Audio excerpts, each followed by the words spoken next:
America को एक बार फिर से बड़ा झटका लगा है। डोनाल्ड ट्रंप का फिर से मुंह काला हुआ है।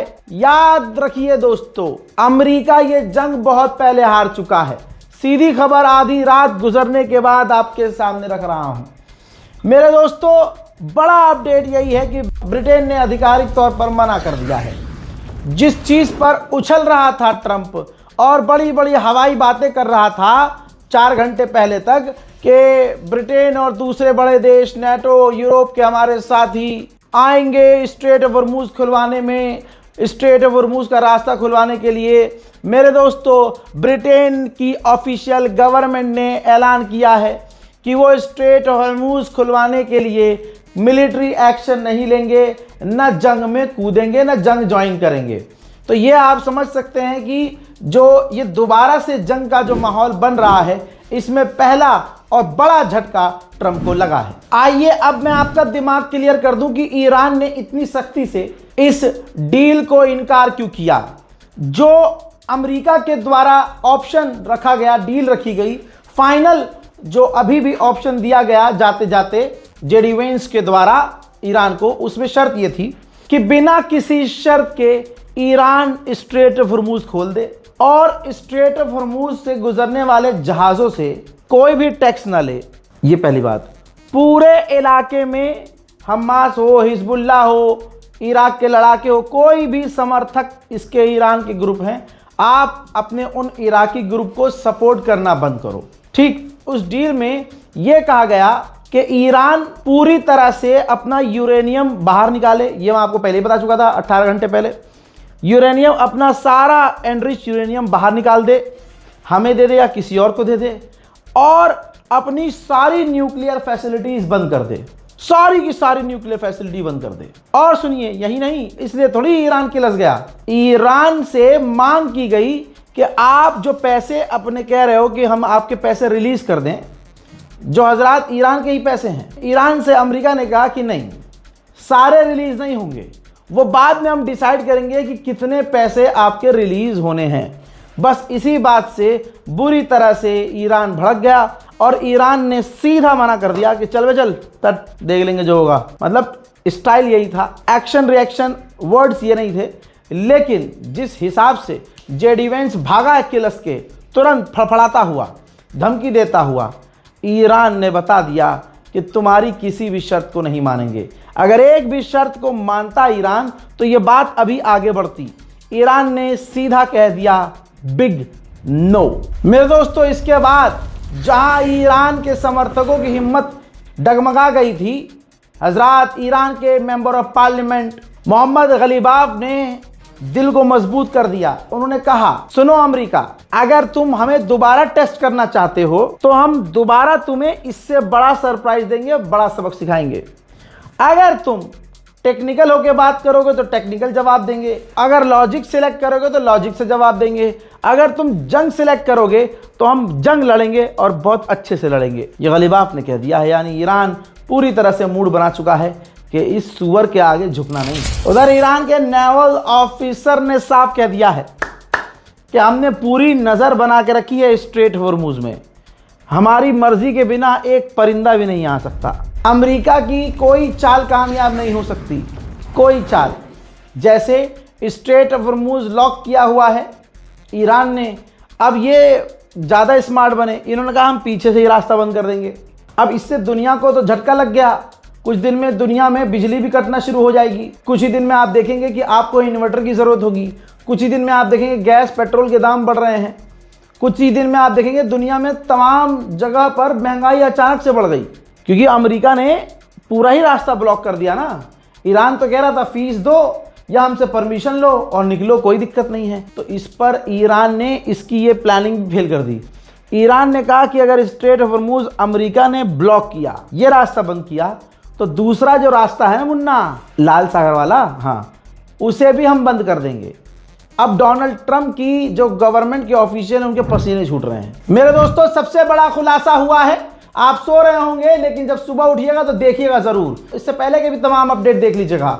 भाई साहब, इतना बड़ा खुलासा कि मुझे तो ये ऐसा लग रहा था कि ऐसा, हालांकि मन में लग रहा था कि ऐसा हो सकता है, लेकिन 1% उम्मीद थी कि ऐसा नहीं होगा, लेकिन वही बात निकली सच। ईरान के ऑफिशियल ने बताया, जो डेलीगेशन वहां मौजूद थी बातचीत करने के लिए, उन्होंने बताया कि बातचीत सही चल रही थी। जेडी वेंस ने उस मीटिंग के दौरान, अमेरिका के वाइस प्रेसिडेंट ने उस मीटिंग के दौरान नेतन्याहू से फोन पर बात की थी। गई भैंस पानी में, पूरी कहानी पूरी दुनिया को अब समझ में आ गई।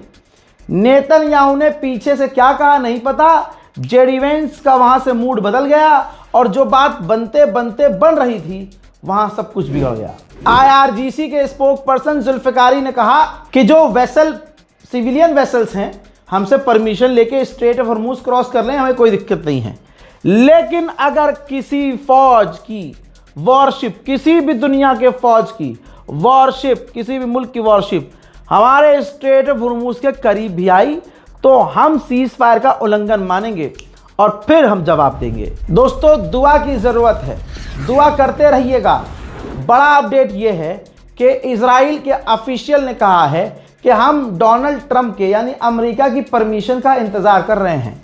जैसे ही हमें परमिशन मिलेगी हम ईरान के नेशनल इंफ्रास्ट्रक्चर को तबाह कर देंगे। सरकार के समर्थन में आज भी भाई दिल जीत लिया है लोगों का ईरान की इस डेलीगेशन ने कि अमेरिका के आगे नहीं झुके।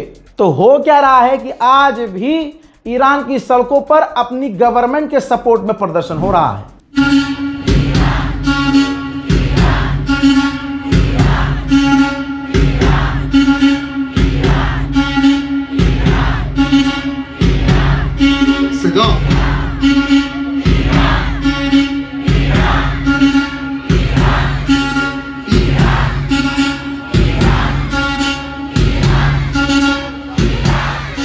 देखिए, जो कुछ भी हो रहा है नेतन्याहू के इशारे पर हो रहा है। अमेरिका फर्स्ट नहीं है, इजराइल फर्स्ट है। डोनाल्ड ट्रंप राष्ट्रपति नहीं है अमेरिका का राष्ट्रपति है नेतन्याहू। यूएई का राष्ट्रपति है नेतन्याहू। सऊदी अरब का, सीरिया का, लेबनान का राष्ट्रपति है नेतन्याहू। पीछे से जो नेतन्याहू कहेगा सामने वही होगा। अब आप देखिए, मिडिल ईस्ट का सेंटोम का जो चीफ है वो पहुंचने वाला है नेतन्याहू से मिलने। अब वहां अपने बड़े बाप से, नेतन्याहू से तमाम प्लानिंग लेगा, उसको कुछ समझाएगा, कुछ समझेगा और उसके बाद जैसा जैसा अमेरिका का बाप नेतन्याहू कहेगा वैसा ही अमेरिका करेगा। आप सभी को पता है मूसाद फेल हुआ है। मूसाद के चक्कर में डोनाल्ड ट्रंप और नेतन्याहू के बीच बहस हुई है। अब अगर आप कहें कि नहीं भाई ये फर्जी न्यूज़ थी, तो फिर बताओ जो मूसाद का चीफ है उसे हटाकर नया बंदा जो सर्कल में नेतन्याहू के बराबर में आपको नजर आ रहा है, जिसका नाम रोमन गॉफमैन है, अब ये मूसाद का चीफ होने वाला है। जी हाँ, कहा जा रहा है कि 2 जुलाई से ये नया मूसाद का चीफ काम करना शुरू कर देगा। Supreme leader Ayatollah Syed Ali खामनाई जो शहीद हो गए, उनके दफ्तर का जो ऑफिशियल एडवाइजर है वो व्यक्ति एक पॉडकास्ट में गया और उन ईरानियन ऑफिशियल ने, खामनाई के ऑफिशियल ने कहा, दुश्मन ने सोचा था कि खामनाई को शहीद करके वो सरकार गिरा देगा, लोग भड़क जाएंगे और सरकार गिरा देंगे, है ना। ऐसा हुआ नहीं, बल्कि खामनाई ने शहादत देकर नया इनकलाब पैदा कर दिया और हमारे जो ईरानी लोग थे अब खुलकर, जो खिलाफ भी थे वो भी खुलकर हमारी गवर्नमेंट के साथ हो गए। ब्रिटेन अमेरिका से दूरी बनाकर फ्रांस से बात कर रहा है। अब फ्रांस और ब्रिटेन मिलकर कोशिश कर रहे हैं कि पटाकर, बातचीत करके कोई ना कोई हल निकालकर स्ट्रेट ऑफ हॉर्मुज खुलवा लिया जाए। अब सोचिए, अमेरिका की 3 टॉप की बड़ी कंपनियां हैं, उनके सीईओज ने कहा है कि अगर इसी तरह से स्ट्रेट ऑफ हॉर्मुज बंद रहा तो पूरी दुनिया में, खासकर अमेरिका में एनर्जी क्राइसिस आ जाएगा।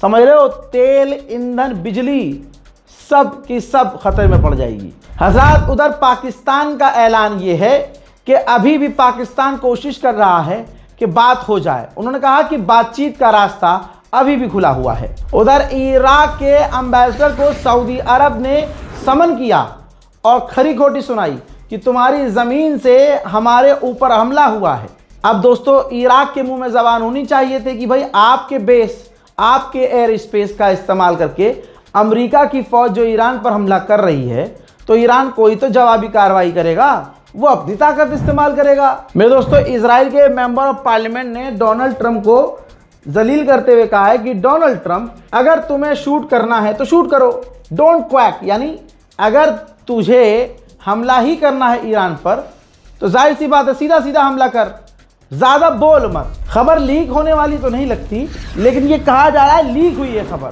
पूरी प्लानिंग लीक हुई है कि बहुत खतरनाक लेवल पर इजराइल की फौज ईरान पर हमला करने की तैयारी कर रही है। इजरायली मीडिया में बात चल रही है क्योंकि इजराइल मार खा चुका है, अब उसे ईरान के ताकत का अंदाजा है, उस हिसाब से अब नई प्लानिंग आईडीएफ ने तैयार कर रखी है। ईरान के राष्ट्रपति पेजेश्कियान, आईआरजीसी इधर चलती है, यह आदमी इधर चलता है। आईआरजीसी के तमाम बयान आपने सुने। अब ये कह रहे हैं पेजेश्कियान कि अगर हमारे लोगों की रेस्पेक्ट करता है अमेरिका तो डील हो जाएगी। अब इस बात का न हाथ है न पैर, लेकिन क्योंकि राष्ट्रपति हैं तो खबर बता रहा हूं मैं इनकी। रिपोर्ट यह है कि तमाम 40 दिन की बमबारी और जंग के बाद ईरान की 60% जो छोटी वाली बोट्स हैं वो सही सलामत है, और उन्हीं छोटी बोट से स्ट्रेट ऑफ हॉर्मूज में बड़ा खतरा है, यानी ईरान स्ट्रेट ऑफ हॉर्मूज पर अभी पकड़ बनाकर रख सकता है। वॉल स्ट्रीट जर्नल, अमेरिका का अखबार, बता रहा है कि अब अरब देश अमेरिका और इजराइल को छोड़कर यूक्रेन, ब्रिटेन, फ्रांस दूसरे देशों की तरफ तरसी हुई निगाहों से देख रहे हैं और उनसे कह रहे हैं कि आप हमारे एयर डिफेंस सिस्टम के इंटरसेप्टर्स को भर दीजिए, हमें हथियार दीजिए। उधर जो हैकर ग्रुप है हंडाला, जो ईरान का, वो यूएई में एक्टिव हो गया है। यूएई के कई इंफ्रास्ट्रक्चर के डेटा सेंटर को और बहुत सारी सेंसिटिव चीज़ों को उसने हैक करके यूएई पर साइबर अटैक किया है। उधर भारत के अंदर कल बीते दिन 40वां जो है खामनाई, शहीद खामनाई का, जिसमें ईरान एम्बेसी के अंदर गवर्नमेंट ऑफिशियल्स भी मौजूद थे, दूर दूर से लोग आए थे, उलमाए कराम भी वहां मौजूद थे, सीनियर बीजेपी लीडर और पूर्व former union minister Mukhtar Abbas Naqvi भी वहां मौजूद थे।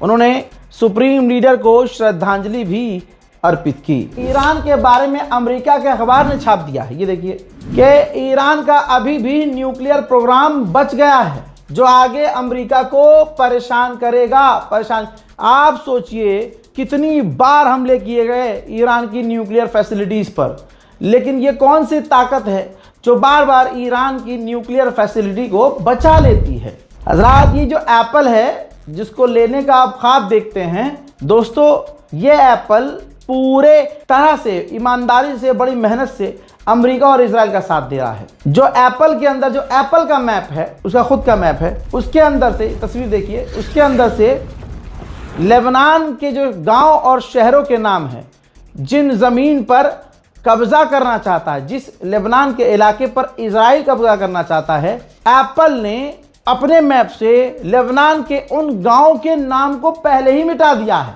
ताकि कोई सर्च करे उस गांव का नाम तो गांव आए ही ना, और इजराइल लेबनान की उस सरजमीन पर आराम से कब्जा कर ले। पूरी दुनिया के लिए अगर कोई खतरा है तो इजराइल है, ये सारी दुनिया अब जान रही है।